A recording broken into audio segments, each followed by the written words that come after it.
South India shopping mall Dasara వేడుకలు ప్రతి 2000 రూపాయల కొనుగోలుపై స్పాట్ గిఫ్ట్స్ 4335 రూపాయల విలువ చేసే కామాక్షి పట్టు చీరతో పాటు 45 రూపాయలకి మరో చీర. క్లాసికల్ కచేరీలు అవి చేసాను.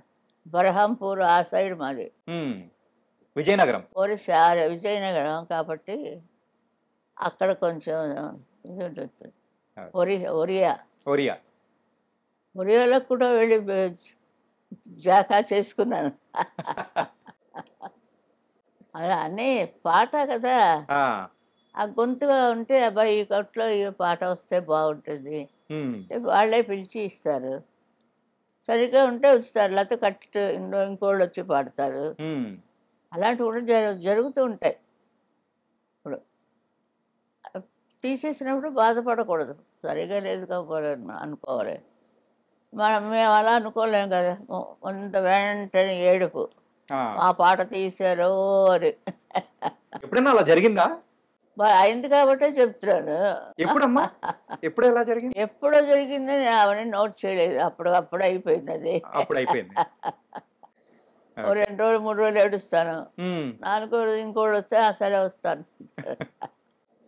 అంతే. అదంతా దేవుడు చూసుకుంటున్నాడు.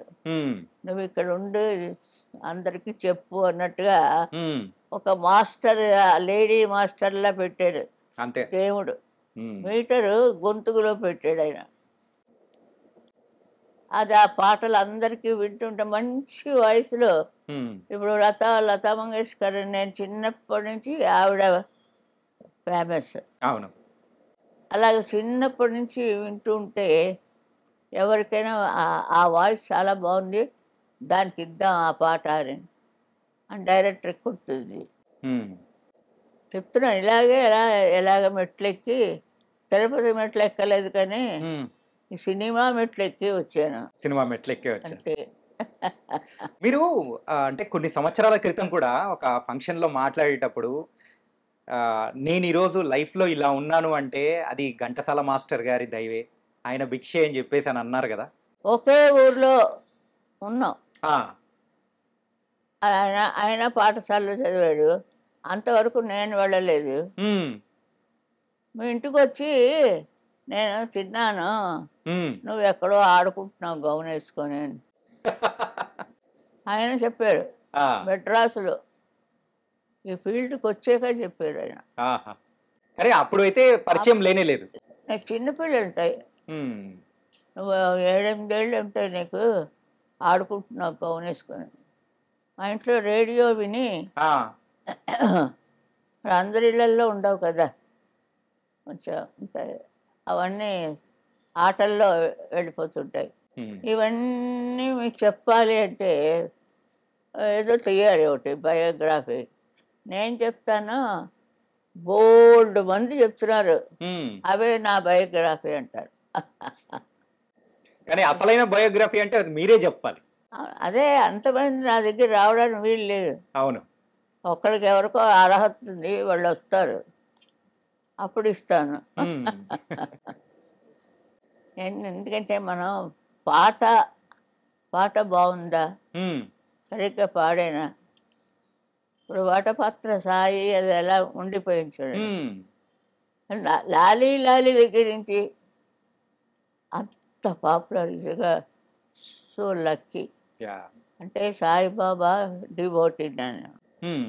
ఘంటసాల గారితో నా ప్రయాణం మరువలేము.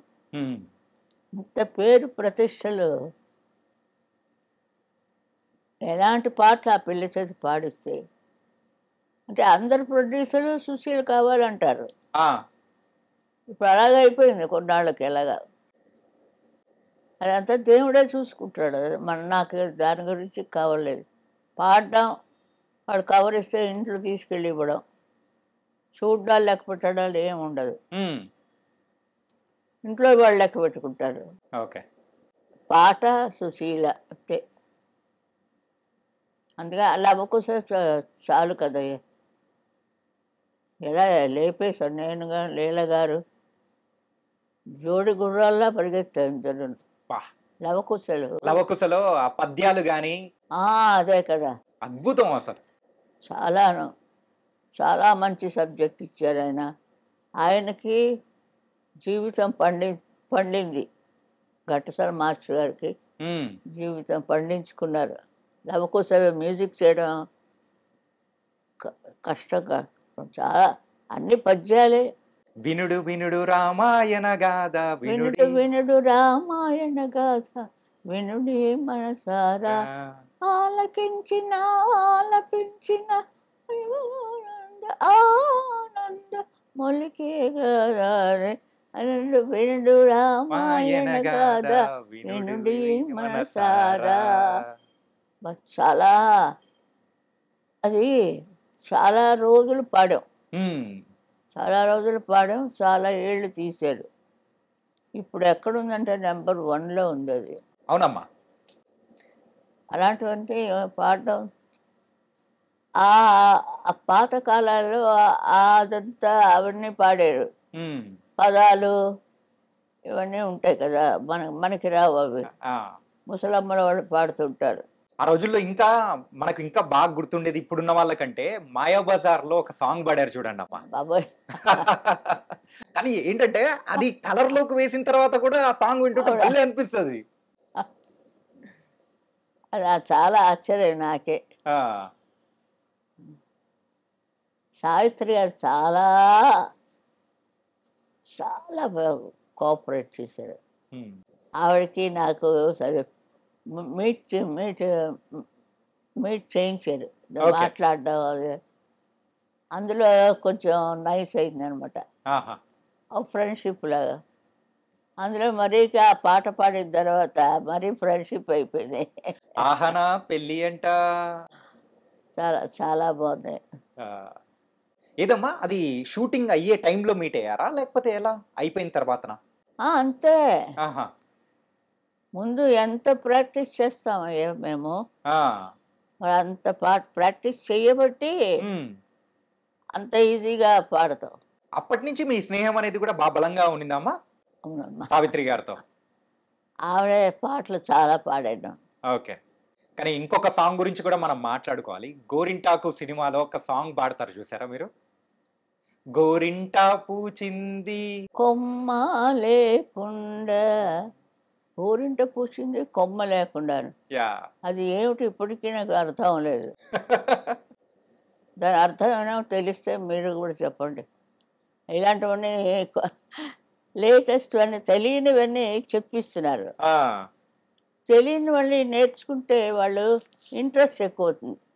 ఆ ఛానల్ పెట్టండి, చాలా బాగున్నది, అందులో అన్నీ తెలియనివన్నీ చెప్తున్నారు. అంతేకాని ఇంకో విధంగా చెప్తారు, అది బాగోలేదు. మేము రిక్వెస్ట్ చేస్తున్నాను, మనం టీవీ నుంచి ఏమిటి నేర్చుకోవాలి? మంచితనం నేర్చుకోవాలి. అవునమ్మా. ఇళ్లలోకి రానీడు. మరి ఆ ముసలాళ్ళు ఉంటారు, ఏమైనా ఆయన వాడు స్వాగతించేటప్పుడు వాడు తుర్రని పారిపోతాడు. అయితే టీవీ అందరికీ ఒక మంచి స్పాట్, అంటే ఒక ఫ్రెండ్గా బాగా నేర్పిస్తే టీవీ అంత మంచి మాస్టర్ లేడు. మీకు స్నేహితుడు అంటే రేడియో కదా, మా ఇంట్లో ఆ రోజుల్లో బాగా ఉపయోగపడిందేమో. అవును, తెల్లవారులు వేసుకుని పడుకుందండి రేడియో. ఆ రేడియో, చిన్న రేడియో ఉంది, అది చెవి దగ్గర పెట్టుకొని అలా పడుకుంటా నిద్రపోతాను. తెల్లవారులు మోగుతుంటుంది. అయ్యా, అది మా నాన్నగారు నాకు పొద్దుట ఆశీర్వాదాలు ఇస్తారు. తెల్లవారులు కరెంటు దండగా అయిపోయింది, ఇది కట్టనే లేదు. అప్పుడు మన చిన్నతనంలో కరెంటు ప్లగ్ అని తెలుస్తుంది, పాడితే చాలా దాన్ని పెట్టేసుకుంటాం. మీ జీవితంలో ఘంటసాల గారి తర్వాత మిమ్మల్ని బాగా ప్రోత్సహించి మరి ముందుకు తీసుకెళ్లిన సంగీత దర్శకుడు అంటే ఏ పేరు చెప్తారు మీరు? ఘంటసాల గారితో అయింది. ఘంటసాల గారి తర్వాత ఎవరు లేరా? ఎవరు లేరని మీకు తెలుసు, నాకు తెలుసు. కానీ ఒక బాణంలా దూసుకొచ్చింది బాలసుబ్రహ్మణ్యం, బాణంలాగా వచ్చాడు ఆయన. అంటే ఇదంతా పూర్వ పుణ్యం ఉంటుందమ్మా. పూర్వ పుణ్యం నుంచి చేసుకున్నది వాళ్ళు ఎంతవరకు చేసుకున్నారో అంతవరకే గీసేస్తాడు దేవుడు. మనం ఎంత పట్టి లాగా అంటే అది అదే ఎగిరిపోతుంది చూడండి. ఈ బాడీలోకి ఈ పవర్ ఎలా వచ్చింది మీకు తెలుసా?